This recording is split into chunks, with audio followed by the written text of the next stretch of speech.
La météo aujourd'hui est vraiment pas favorable, c'est pour cela que j'en profite pour faire la vidéo. Ça veut dire que là j'ai uniquement un seul panneau posé au sol, ça c'est en test, et c'était pour faire des tests sur les micros onduleurs en entrée-gêne. Là, sinon là-haut j'ai le tracker qui est au travail et j'ai la toiture. Alors nous avons deux cas de figure. Soit vous avez des batteries de stockage, soit vous n'en avez pas. Donc là je travaille sur un panneau de test, hein, tout simplement. Donc on ignore le 12 kg qui est en service. J'en profite qu'il pleut. Donc ça évite d'avoir le 12 kg qui chante parce qu'il est assez bruyant lorsqu'il produit.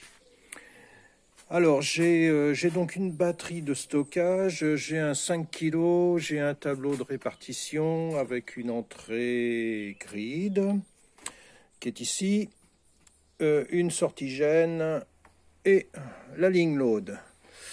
Un boîtier qui me permet avec deux disjoncteurs, un pour le load, un pour le grid. Donc là, il n'est pas sous tension, tout est arrêté.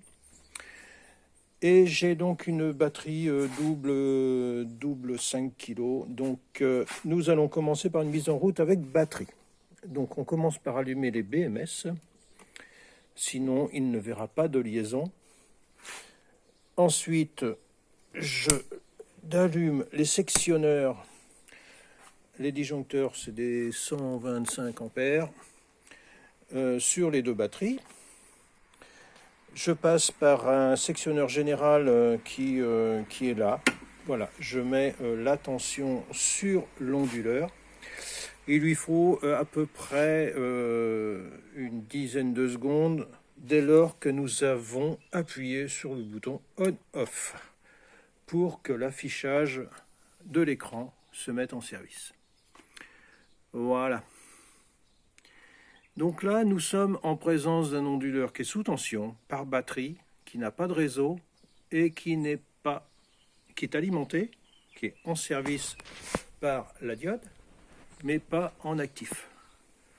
Voilà. Donc pour qu'il soit en actif, il faut le connecter au réseau. Là, j'ai pas de panneau solaire dessus. Hein. Je suis pas du tout de panneau solaire.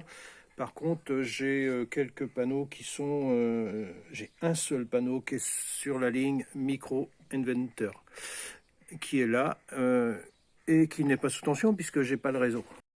Donc, je reprends. Notre installation est sous tension batterie. Elle est en service par l'interrupteur. Elle n'a pas le réseau, donc ça veut dire que là-haut, l'AC n'est pas en ligne. Je n'ai pas de panneau solaire, l'AC n'est pas en ligne et il n'est pas en fonctionnement normal. Donc là, il est en on et il attend. On va alimenter le réseau. Voilà ce qui est fait.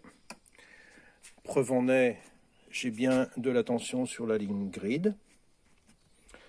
Je vais le basculer ici, c'est fait. J'ai entendu un petit relais se coller à l'intérieur de l'onduleur. Il va faire son analyse de fréquence. Et lorsque son analyse de fréquence par rapport au réseau sera faite, il pourra enclencher le pontage entre grid et load. Voilà ce qu'il vient de faire. Donc aujourd'hui, je me retrouve avec du 220 sur le load. L'onduleur est en fonction. Vous le voyez, le cheminement se fait entre la batterie, la consommation et le réseau. Et l'onduleur attend, attend que le micro-inverteur, le micro-onduleur, lui, se synchronise avec la fréquence que lui fournit le réseau. Ça va pas tarder parce que bon, c'est souvent pas très long. Et il va passer en flèche de production, même s'il n'y a pas de production aujourd'hui, il devrait quand même envoyer quelques watts.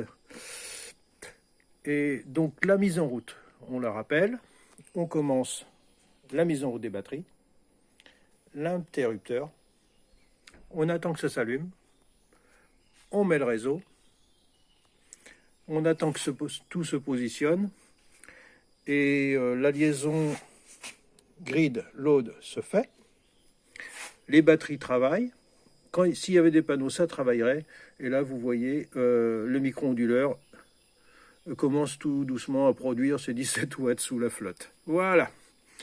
Donc, alors pendant qu'on y est, on va essayer un test. Hein. On va tout simplement breaker le réseau pour voir si tout fonctionne.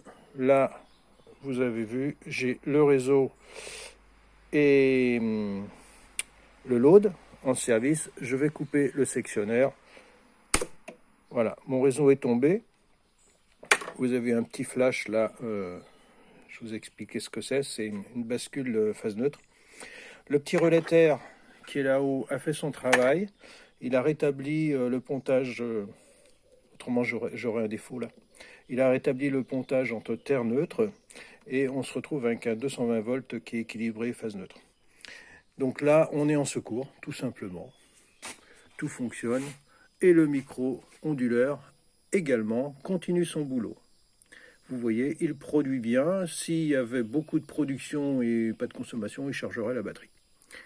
Donc ça, c'est le mode de travail sans panneaux solaires sur le MPPT. Je ne peux pas les mettre. Pourquoi? Parce que j'ai trop de voltage pour cet onduleur. Cet onduleur-là, le 5 kg, ne supporte pas le voltage que j'ai sur mes panneaux de toiture. J'ai un peu trop. Je t'ai passé 500 volts. Voilà. Pour éteindre l'onduleur, désolé, je viens de le faire, mais j'ai pas pensé à le consigner. Pour éteindre l'onduleur, écoutez, on reprend le chemin inverse, on commence par appuyer sur le bouton on-off, on l'arrête, ensuite on break le réseau, et ensuite on peut fermer la batterie. Mais on attend une petite seconde entre chaque étage que l'onduleur fasse son petit boulot et que ça s'apparaisse à l'écran. On attend, on coupe le sectionneur, on coupe les BMS, on coupe les sectionneurs et voilà, c'est prêt. Maintenant, on va repartir sur un cas de figure où on va démarrer sur le réseau et vous n'avez pas de batterie. Et là, il y a une programmation à faire tout de suite dès le départ et c'est lui dire qu'il n'a pas de batterie. Voilà. Donc là, je viens de mettre le réseau. Il va démarrer, mais il va pas comprendre. Donc là, il est là. Donc vous allez de suite dans grid batterie setting, pardon. Et puis vous allez lui dire no batterie. Voilà. Et vous validez bien no batterie. N'activez pas l'option signal Island mode si vous n'avez pas de batterie. Maintenant, je vais simplement le mettre en service. Et là, il va pouvoir accrocher son réseau. Donc, s'il avait eu des panneaux raccordés sur le MPPT, eh bien, on mettait en service l'interrupteur et nous aurions eu tout simplement les MPPT en service et les panneaux en service. Donc là, on va attendre encore le délai d'une minute. On va peut-être vous la couper, cette minute-là. Je pense que vous avez vu la précédente vidéo où j'avais mentionné les câblages, comment fallait-il les faire, les ponts, les sécurités.